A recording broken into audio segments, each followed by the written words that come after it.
Talkin' GK with Conway. Aloha and welcome everyone back to another episode of Talking GK with Conway.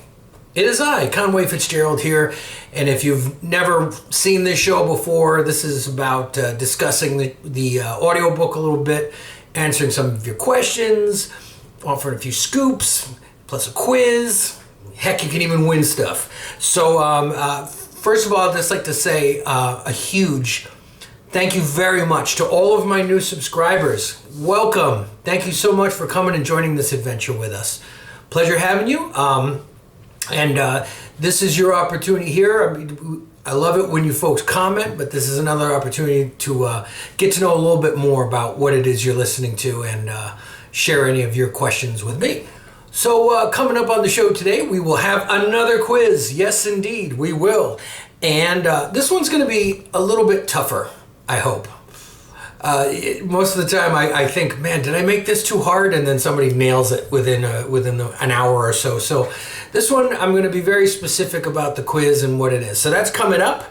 Also, for those of you who are huge D&D fans, several of you have asked me about how you wanted to make the Giant Killers experience into something that you could do your own D&D adventures with. So I'm going to start something new today where I'm going to share some of the statistics and characteristics of these characters that are in the story so that you can apply that to your gaming. So I hope that helps you, and I hope that's something you'd be interested in. So I'm going to give you a few this time and then a few next time, and then if there's anyone that you really needed to know, just let me know in the comments below. So I did my first ever poll. Yes, I'm able to poll you now, and it was a scintillating experiment in democracy. By overwhelming majority, 77% of my viewers prefer that I just release these stories and let you get to it on your own time. The reason I asked, and I thank everyone who participated in the poll and shared your responses, it was definitely mixed. A lot of YouTubers swear by live premieres and want to offer their audience an opportunity to interact in a live format. So I think what I've resolved to do is that for the season finales and the season beginnings, premieres, I will do a live premiere for those. So that'll be, for those of you keeping score at home, chapters 18 and 19. So that is coming up pretty soon. So we'll have a chance to interact together live when we get there. But in the meantime, for those of you internationally who have become followers of the show, it's there whenever you want it. It's always free. So thank you. Let's do the quiz. I did want to allow my viewers to know that you can win this quiz. I offer a prize, and one of which is an IOU, but you can win also a piece of original art. And now Lee Osborne, one of my excellent subscribers, was correct in the last quiz by understanding or determining that I was doing Marlon Brando's voice for the voice of Quell Tavor.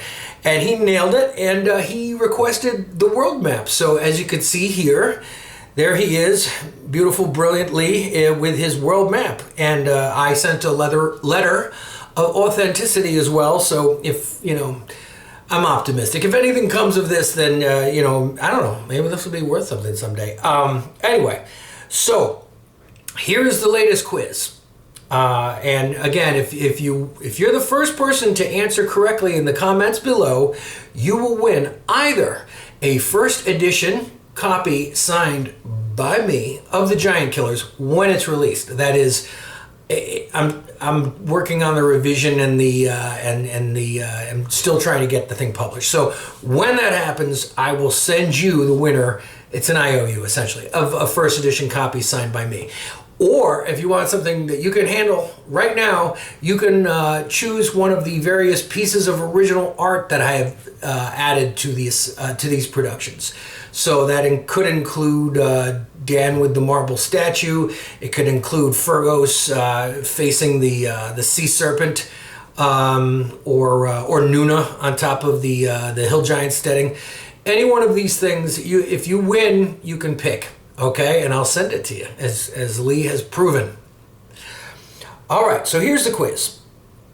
In chapter 5, and I'm going back to a scene that I actually used the same scene but for a different quiz. So this is another quiz. Now, for this answer, I know there could be a number of rhetorical answers that would be correct, but you need to be very specific about this answer in order to win. I'll leave it at that. So in chapter 5, Theb and Ermine have the following conversation.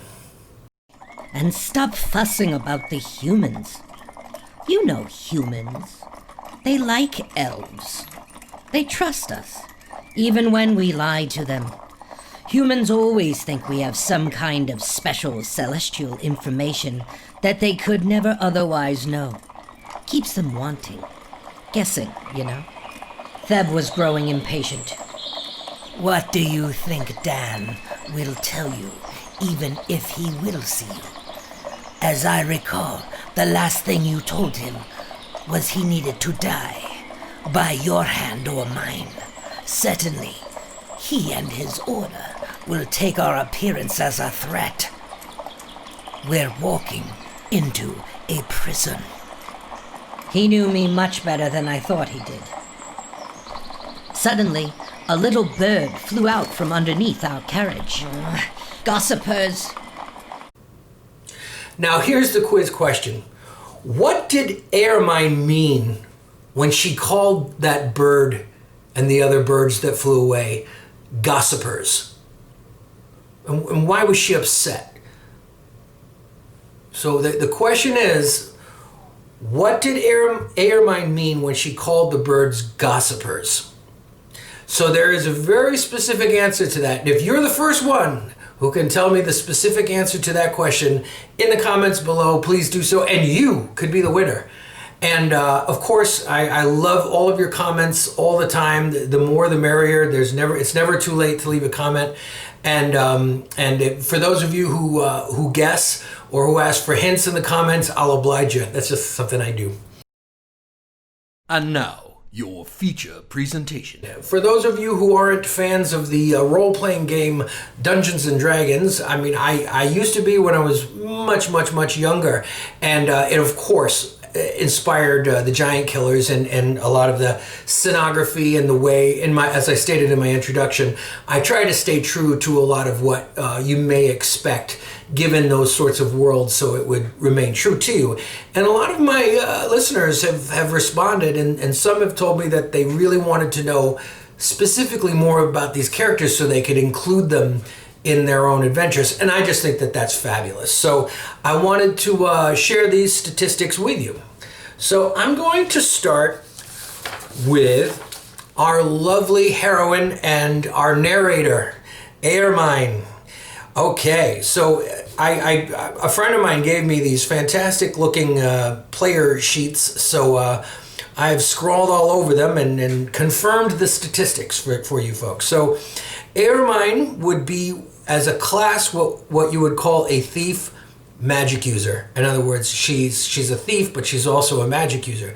In terms of an alignment, I call her neutral good because she has a good heart, and but of course her elvish background is to be true neutral, but she finds herself, as you could tell, leaning towards the light, and she wants to become more aligned with Dan and his group.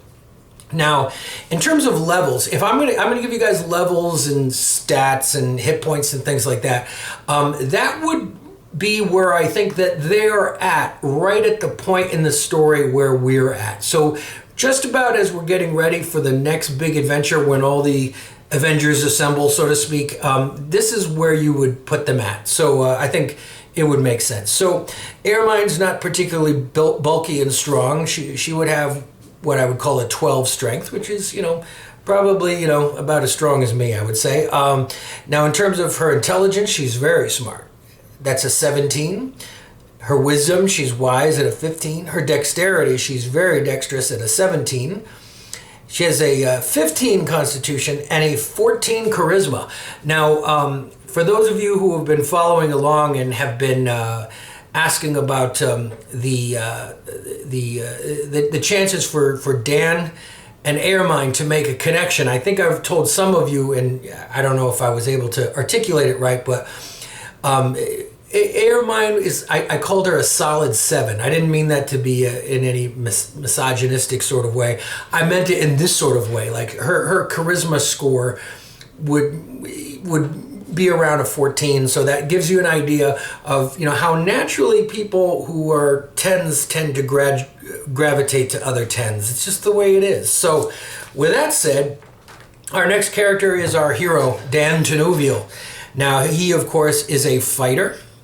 Now, his alignment is chaotic good. Now, you may have noticed he's a rule breaker. He doesn't, and it seems like everybody, all of his friends, and, you know, particularly Fergus, are always seeming to make exceptions for him and to bend the rules for him. So that's definitely his characteristic. But they see he's effective and he's a good ally to have, and clearly blessed by his gods. So at this point in time, I would put him at a level 10. So he is, by those means, a lord. Now, his original strength score would be 17. However, as you may recall, he was imbued with a girdle of hill giant strength, which would make his strength actually 19 as a modified strength. His intelligence is about an 11, so he's a smart guy, about average, you know. His wisdom is a 15, so you may notice Dan is very insightful about a lot of stuff. His dexterity is also a good fighter, but he's not particularly quick. These are the next two statistics are ones that if you haven't picked up what I was laying down in terms of these scores, yeah, his constitution and charisma are both 18 scores. So what does that mean? That means that he could probably run a marathon without a problem. He's like Rasputin. He's almost impossible to kill. That's why he seems to survive all of these things that nobody else would survive. And also his charisma, he's movie star beautiful. Like when he walks into a room, people are like, oh my gosh. And this also makes him extremely convincing. That's why he was such a successful con man for Airmine when he was working with her.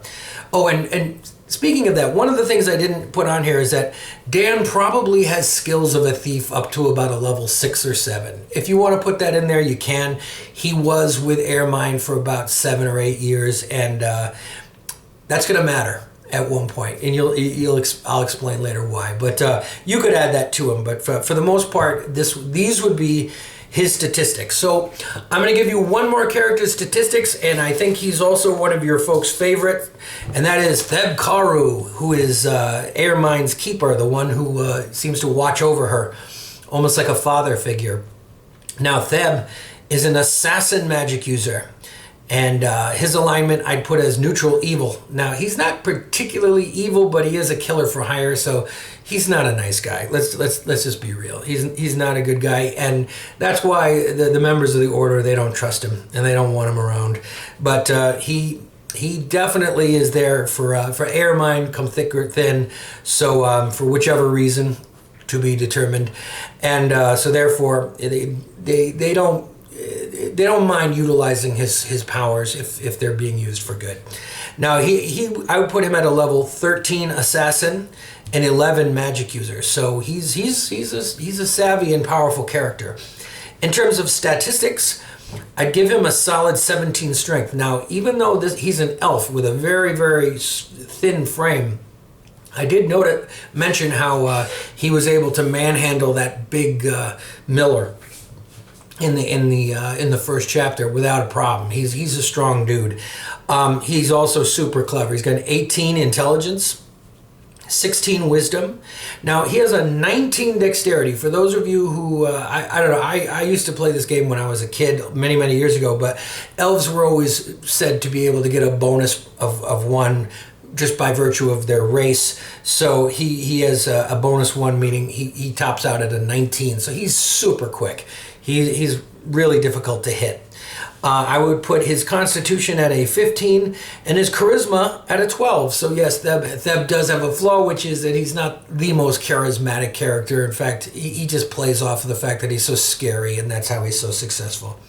So there you are, folks, the first 3 characters I shall share with you. If you in fact enjoy this, you find some, if this helps your gaming, and if you feel as though that's something that you want to know more about, any of the other characters, let me know in the comments below. And for those of you who haven't already, please subscribe. It's really easy. See, right down there, there's a little button. It says subscribe. Just push it. Go ahead, do it right now. I promise nothing wrong will happen. In fact, amazing thing will happen is you don't get charged any money.